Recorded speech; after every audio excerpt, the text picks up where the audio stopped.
वो चीज़ें हैं जो ये लोग सबसे ज़्यादा इस्तेमाल करते हैं और लोगों को अपने चंगुल में फंसा लेते हैं। यानी बार बार रोना या फिर ऐसे करने का क्या मतलब है?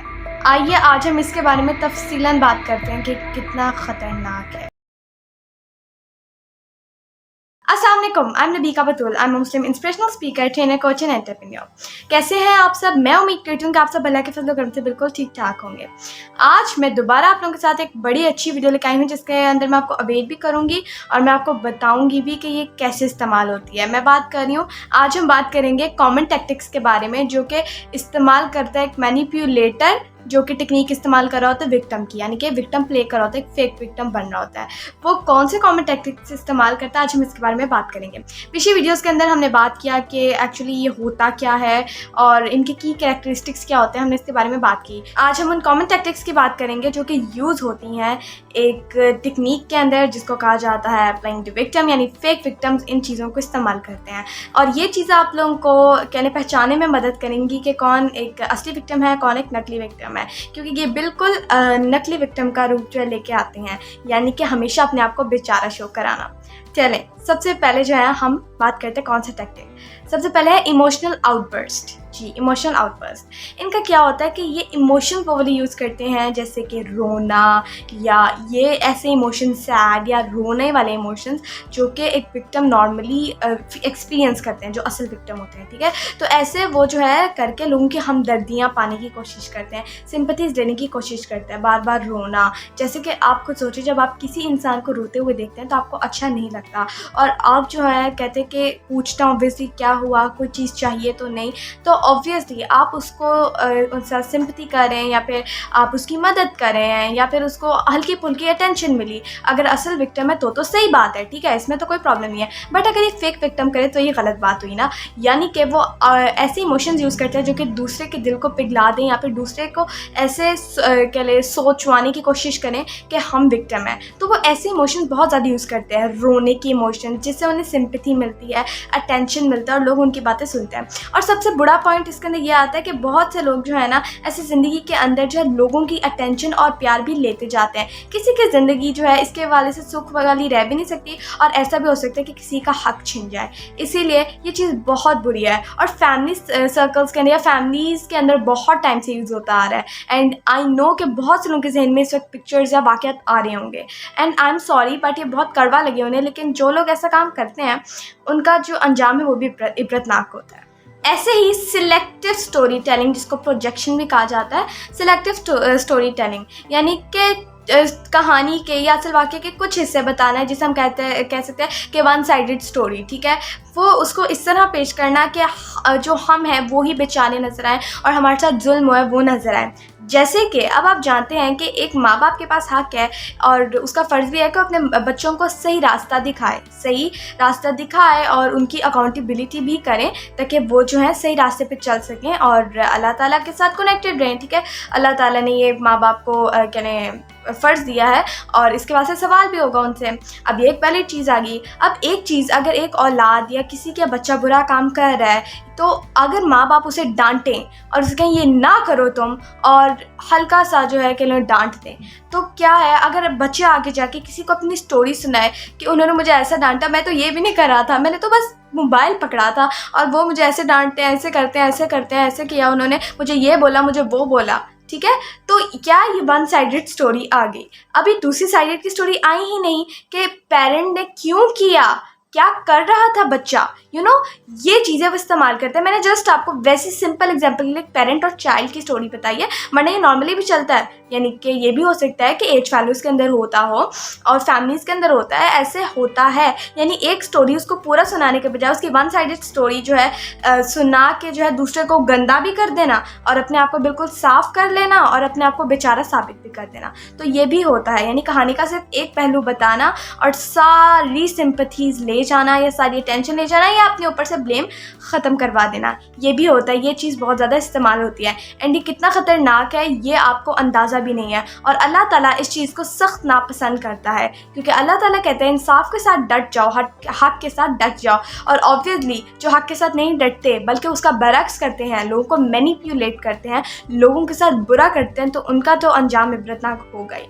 फिर एक होता है ये इस्तेमाल करते हैं कि ना मतलब इनके अंदर ये चीज़ होती है कि ये रिस्पॉन्सिबिलिटीज़ नहीं लेते, ठीक है, और रिस्पॉन्सिबिलिटीज़ नहीं लेते और दूसरों को शिफ्ट भी करना चाहते हैं रिस्पॉन्सिबिलिटीज़, क्योंकि ये ऐसे लोग तो होते नहीं हैं जो रिस्पॉन्सिबल हों, क्या लें इंडिपेंडेंटली काम करें, तो ऐसे लोग तो ये होते नहीं हैं। तो फिर ये क्या करते हैं, ये जो है किसी को ऊपर डालने की कोशिश करते हैं रिस्पॉन्सिबिलिटीज़, किस तरह से, अपनी हेल्पलेसनेस शो करा के, क्या बेबसी शो करा के, या फिर ये बार बार लोगों को दिखा के कि हम कितने अनफॉर्चुनेट हैं, हम कितने लेस फॉर्चुनेट हैं, हमारे साथ कितना बुरा हुआ है, या फिर मैं तो ये कर ही नहीं सकती, देखो ना मेरे पास रिसोर्सेज भी नहीं है, मेरे पास ये भी नहीं है, मेरे पास वो भी नहीं है, बार बार अपनी बेबसी, नकली बेबसी जो है शो कराना। कुछ लोगों के पास असली में हो सकता है कि उनकी बेबसी हो, पर मैं फेक की बात कर रही हूँ अभी, ठीक है। तो अपनी नकली बेबसी दिखाना, या दिखाना मेरे पास रिसोर्सेज नहीं है, या मेरे पास तो ये चीज़ है ही नहीं, मैं कैसे करूँ, मुझे प्रॉब्लम नहीं सॉल्व की जा रही है वाली, ये काम तुम कर लो, रिस्पॉन्सिबिलिटी शिफ्ट भी करना और बार बार लोगों को अपनी बेबसी भी दिखाना। अगर रिस्पॉन्सिबिलिटीज़ इन्होंने शिफ्ट ना करनी हो किसी को, पर तो भी अपनी बेबसी दिखाने में पीछे नहीं छूटते,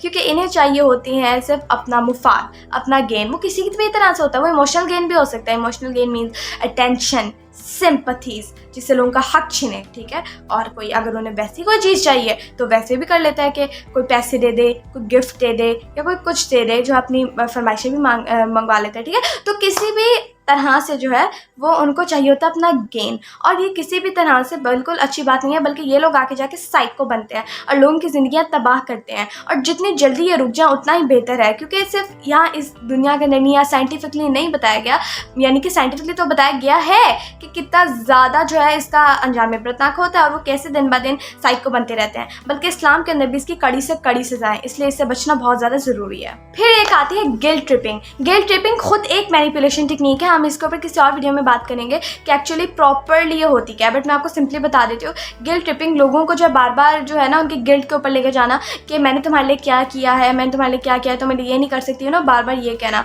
कि गिल्ट ट्रिपिंग करना। गिल्ट ट्रिपिंग मतलब पकड़ लेना, ठीक है, उनके गिल्ट को, और उनको वो फील कराना बार बार, ये चीज़ भी वो करते हैं। अभी मैं आपको इसलिए सिंपल सा तफसील बता रही हूँ क्योंकि इसके ऊपर मेरे अलग से प्रॉपर वीडियोज़ आएंगे जिसके हम इसके बाद से बात करेंगे, ओके। एंड उसके बाद जो है कंपैरिजन, ये कंपैरिजन करते हैं अपनी हार्डशिप्स और दूसरों की हार्डशिप्स के अंदर, या अपनी हार्डशिप्स हो ना हो वैसे ही कंपैरिजन करते रहते हैं कि हमने कितनी तकलीफ़ें झेली और इसके साथ तो कुछ हुआ ही नहीं है, तो नॉर्मल ज़िंदगी गुजारी है, तुम्हें क्या लगता है तुम्हारा दुख दुख है, हमारा हमने तो तुमसे ज़्यादा झेला है। मतलब कि वो ऐसे कंपैरिजन करवाने शुरू कर देते हैं। जैसे मैं आपको एग्जांपल देती हूँ वैसे ही कि ये प्याज काटा है आपने, बहुत अच्छा प्याज काटा है, पता जब मैं प्याज काटती थी ना तब इतना वो मेरे हाथों में जलन होती थी, लेकिन फिर भी मैं छुरी पकड़ती थी और मैं प्रॉपर स्लाइसिंग करके, ये जैसी भी चाहिए होती थी, जिस शेप में भी चाहिए होती थी, मैं चॉप करके डालती थी। और उस वक्त इतना मुश्किल था ना ये काम कि मैं आपको क्या बताऊं, मैंने फिर इतनी मुश्किल से काम किया। इस तरह से कंपैरिजन है किसी भी तरह से कि आपको तो बड़ी आसानी से मिल गया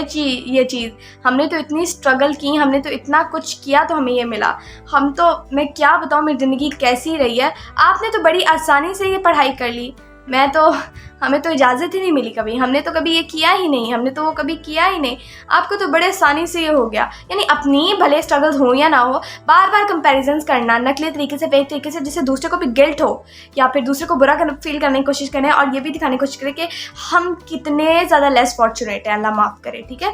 तो ये विक्टिम मेंटेलिटी, एक्चुअली ये विक्टिम मेंटेलिटी है जिनको करने में मज़ा आता है। और अनफॉर्चुनेट बात यह है कि जब बच्चों की सही से पेरेंटिंग नहीं की जाती और उनका दिमाग जो है कहते हैं वो एक्सेप्ट कर लेता है कि मैनिपुलेशन हम कर सकते हैं, इट्स ओके, तो फिर ये चीज़ें शुरू हो जाती हैं। और ये फ़र्ज़ माँ बाप के ऊपर आता है कि वो मैनिपुलेशन या ऐसी गंदी चीज़ों से, बुरी चीज़ों से अपने बच्चों को छुटकारा दिलाएं और उनके सामने ना आने, बल्कि उसके साथ जो है फीलिंग्स लगाएं, बुरी फीलिंग्स लगाएं। जैसे मैं आपको बताती हूँ, जब भी हमें बचपन से दिखाया जाना कि सच और गलत, यानी सही और गलत, तो गलत पे हमेशा हमारे फादर में बोलते थे कि यहाँ अस्तगफिरुल्लाह बोलो, ठीक है, अस्तगफिरुल्लाह बोलो, ताकि वो, अब मुझे समझ आती है कि क्यों बोलते थे, ताकि आपके जहन में फ़ौरन कैंसिल और डिलीट का निशान है कि ये कभी नहीं करना। तो जब आज भी मेरे साथ ऐसा है कि जब अगर वो बचपन में मेरी एसोसिएशन लगी हुई थी कि इस चीज़ पर अस्तगफिरुल्लाह कहना है, तो अभी मेरे जहन के सामने आती है, then I am just reciting अस्तगफिरुल्लाह। क्यों? क्योंकि मेरे साथ वो इमोशंस, वो स्टेट मेरे साथ कनेक्टेड है, जिसकी वजह से जो है मैं अपने आप को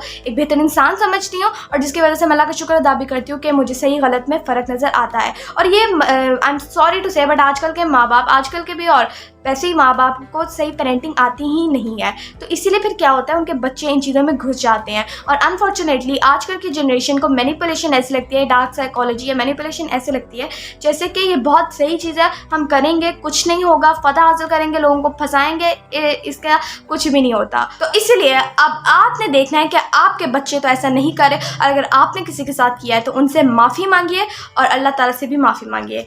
thank you for watching my video. Stay tuned for next video. जज़ाकल्लाह। अल्लाह हाफिज़।